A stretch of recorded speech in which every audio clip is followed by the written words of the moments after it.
In response to Russia's invasion of Ukraine, a number of Russian banks no longer have access to the SWIFT international payment system. Now, that could open an opportunity for China's alternative cross-border interbank payment system, or CIPS, as China is Russia's leading trade partner. Unveiled in 2015, CIPS helped establish the yuan as an international currency. CIPS' aim is to allow banks to process cross-border yuan transactions directly. Now, according to Chinese official data, CIPS has some 1,200 participants from more than 100 countries and regions. That includes Russian banks and Chinese subsidiaries of Deutsche Bank. Last year, CIPS processed transactions worth almost 13 trillion US dollars. Now, Chinese media says that was a 75% increase from the previous year. Currently, CIPS, though, still relies on SWIFT for international communication. Russia's financial ties with China could increase. Cut off from old trade partners, Moscow is forced to reorganize much of its economy and trade with a focus on Beijing. It's been a month since the Winter Olympics opened in Beijing with fireworks and Chinese President Xi Jinping waving proudly from the stands. Abandoned by most international leaders, Xi had only one prominent visitor, Russia's Vladimir Putin, who certainly knew at the time that the relation between the two powerful nations would soon change. That's because Russia needs China after the West has distanced itself from Moscow. Russia might be optimistic. Last year, trade with China reached a record $147 billion. It's set to reach $250 billion soon. That's 40% more than current trade volume between Russia and the EU. Currently, Russia is China's second biggest oil supplier, providing over 15% of its imports. The country also covers 5% of China's demand for natural gas. Meanwhile, the food trade has been growing fast. In 2019, China allowed the import of soybeans from Russia. Last year, it added beef to the import list, and just last week, wheat. China is also a huge buyer of timber from Russia's Far East, with imports worth over $4 billion last year.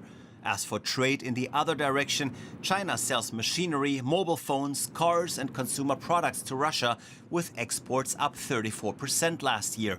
China is also Russia's largest foreign investor, having issued at least $125 billion worth of loans for infrastructure projects that are largely tied to China's Belt and Road Initiative.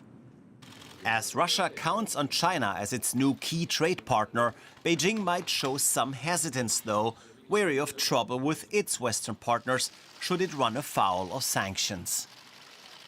For more, let's cross over to Taipei and DW correspondent So Sang-han. So how is China viewing what seems to be quite remarkable Ukrainian resistance against the Russian invasion? China still refused to call it a Russian invasion, but rather a conflict between Russia and Ukraine. It urges the Ukrainian side to assume the corresponding international responsibility and does not condemn Russia at all. But after the call between Chinese and Ukrainian foreign minister earlier, China signaled that it was ready to play the role of a peacemaker. Beijing said that Ukraine looks forward to China playing a role in realizing a ceasefire. At the same time, when Russia called China as its friend, the related Chinese Twitter Weibo by Russian state media Sputnik was deleted shortly afterwards. Many Chinese citizens said that we're not friends, don't pull China down like this, don't want to be friends with the aggressor, and others worry that such statements would be detrimental to the safety of Chinese people in Ukraine. Now, on the economic front, China has vowed to strengthen ties with Russia. What does that look like now that Western sanctions against Moscow are starting to bite? Well, we have seen Chinese economic and financial support for Russia. Even though China does not directly support Russia's expansionism to any degree, Beijing strongly feels the necessity to maintain and boost strategic partnership with Moscow. China has been supplying electronics, machinery, and other manufactured goods to Russia in exchange for food and energy. On the first day of Russia's attack on Ukraine, China suddenly announced that it would allow the import of wheat throughout the territory of Russia, which was partly already banned due to contamination problems. But we are not sure if China will further help Russia because it is in a difficult position and needs to strike a delicate balance with the Chinese government more than willing to avoid any action that could easily expose China to further sanctions.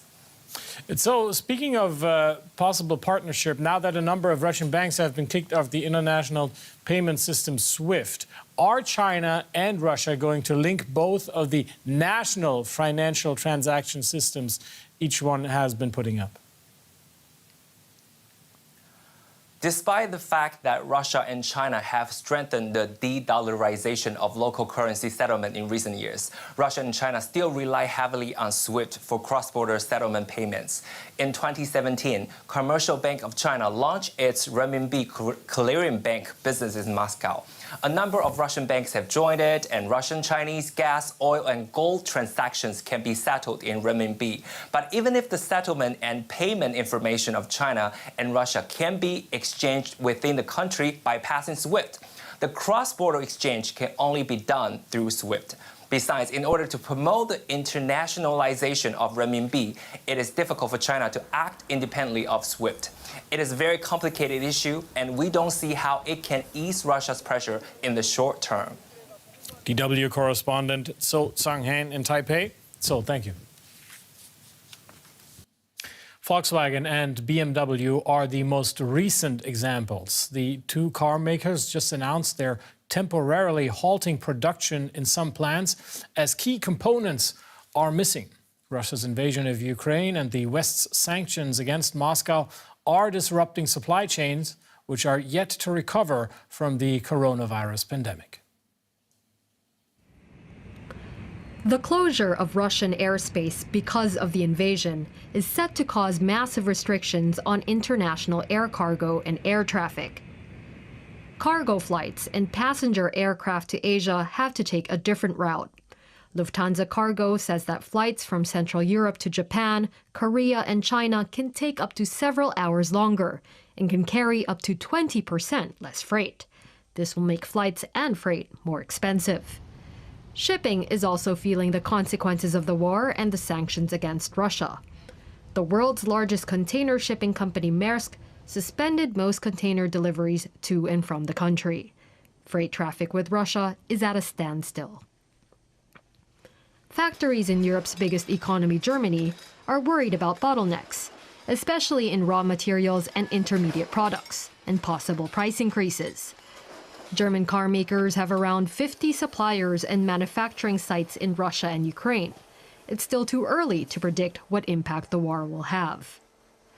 Russia and Ukraine are among the largest exporters of wheat, accounting for about 1/3 of global exports. But these exports are now at risk, and this is hitting poorer countries in Africa and Latin America in particular, which are dependent on cheap imports.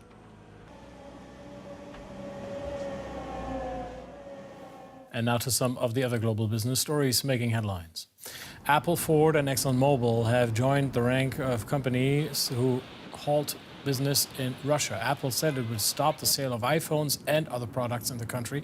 Ford and Exxon will suspend operations.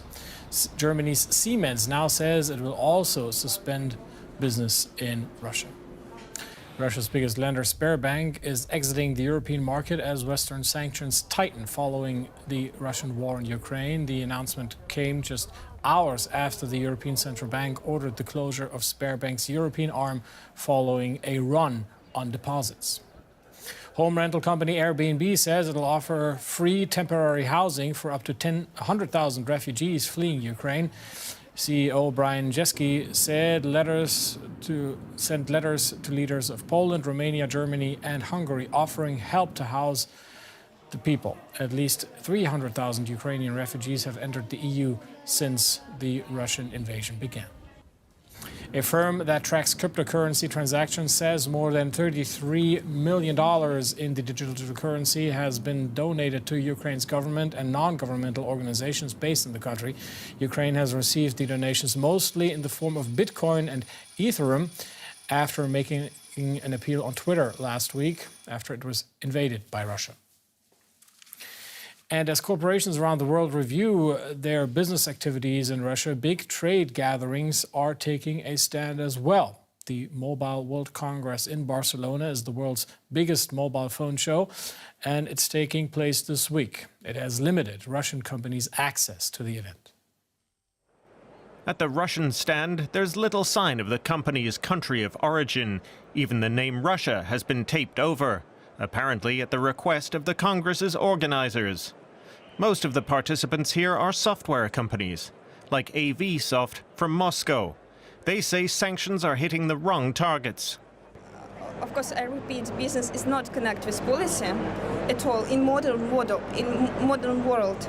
So we shouldn't decide about something on not connected events together: financial, cybersecurity, business, and government. So it's different spheres at all. One company worried about sanctions is Moscow-based TrueConf. It provides online conference software worldwide. I think it